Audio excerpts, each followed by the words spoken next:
Hey, it's Trisha. Welcome back to my channel. So this video is going up a little bit late. I kind of hit a filming slump where I didn't feel like filming anything, so I am behind on my filming schedule. But finally, here it is, my March wrap up. So I ended up being able to read 7 books in the month of March, which is way more than I expected it to get to. So I have 7 books to talk about. I'm going to talk about them in the order that I read them. So the first book that I finished in the month was Siege and Storm by Leigh Bardugo. This is book number 2 in the Grisha trilogy. I read this with my little cousin for the little and big book chats that we do on my channel. I will link the video for that for you guys to check out. It is a spoilery discussion that we have about this book. It picks up I want to say like a couple of months after the first book.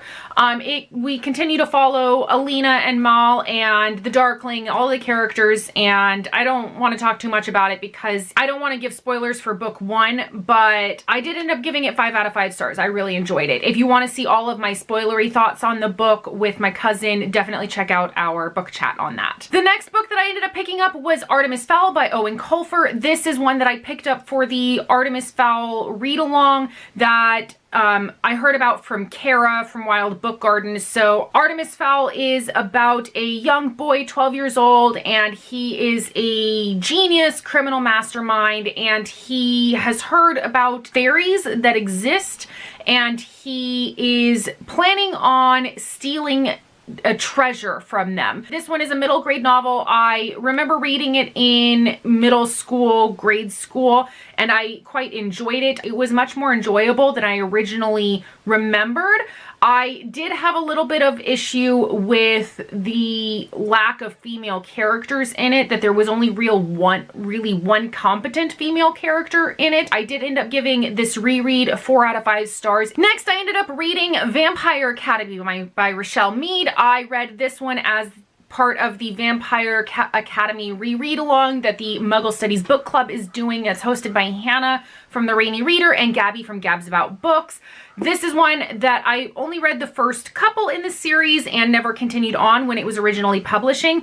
I kind of got burnt out on the vampire thing, and so this was so much more enjoyable than I remembered it being from when I was in high school. And I really like the characters. For me, Rose is a really relatable character, but ultimately what really made this so enjoyable was the relationship between Rose and Lissa. I really enjoyed them as their friend dynamic. I did end up giving this reread 5 out of 5 stars. I do want to mention really quick that there is a trigger warning for self-harm in this series. So if you are sensitive to that, do be warned that it is in there, and in the first book, it is a little descriptive. So be warned of that. Next, for March, I read Before the Devil Breaks You by Libba Bray. This is book number 3 in the Diviners series. I have a full spoiler-free review for this one that I will link in the card for you. I really love that in this series, we got a full cast of characters that are all really relatable in different ways, and they are all really fleshed out, and we are getting a much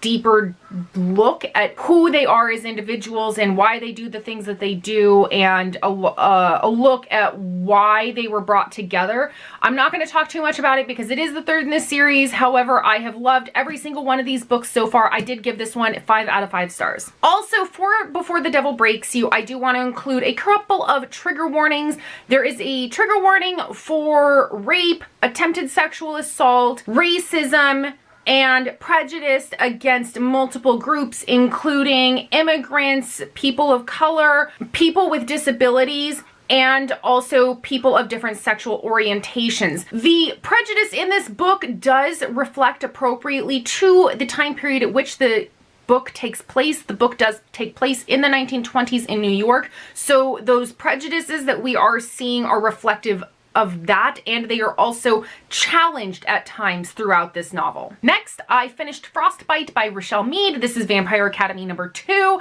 This one picks up almost immediately after the first book. It still follows Rose as our main character and Lissa and their friends, and it follows the friends as the school goes on a winter trip to a ski resort to keep the students safe where there's some uncertain times, and it kind of goes on from there. It's kind of hard to describe this series without giving spoilers for future books, because there are little things that I know from the next book in the series, so I'm going to be really vague on that. I, again, really like the characters in this one. I like their friendship dynamic. There were parts of it that weren't as enjoyable for me. Particularly, I didn't enjoy the beginning because there was a lot of like recapping, and it was annoying at times to get that recapping where it was explaining things that we had learned in the first book, and I guess that wouldn't be so bad if I was reading this as they were published and there was long periods of time between reading each installment in the series. But when I had just finished the first book about a week prior, it became very tedious and it affected the pacing for me. So I did end up rating this 4.5 out of 5 stars. Next up, I finished Nevernight by J. Kristoff. This is one that was the Muggle Studies book club pick of the month, and that was in addition to the Vampire Academy reread along that is being done. So this was their actual pick for the month. I almost DNF'd this, to be honest, and I'm really glad that I didn't, because it was a really enjoyable book. This is about an assassin that she is wanting to get revenge for the death of her family, and so she's been working really hard on getting into an assassin school. So it's about her trying to get into the assassin school and then her training at the school. I almost DNF'd it though, because I was reading it and it was just so slow moving for me. This one, it has a lot of info dump world building at the beginning. And so with the way that's written, there are footnotes that are included in here where he'll explain the planet, the way that their land works with having multiple suns. And so I got it about 60 pages in, and I was just having such a hard time. It was taking me so long to read it. It took me several days just to read the 60 pages because it was moving so slow. So I ended up switching over to the audiobook. The audiobook was so much easier to get through. It made the reading experience so much more enjoyable. So the characters in this are fantastic. Mia as a main character is hilarious. I really enjoyed her. I am so glad that I ended up sticking with this, and I ended up giving it a 4 out of 5 stars. And the last book I ended up finishing for the month of March was The Arctic Incident by Owen Colfer. This is number 2 in the Artemis Fowl series.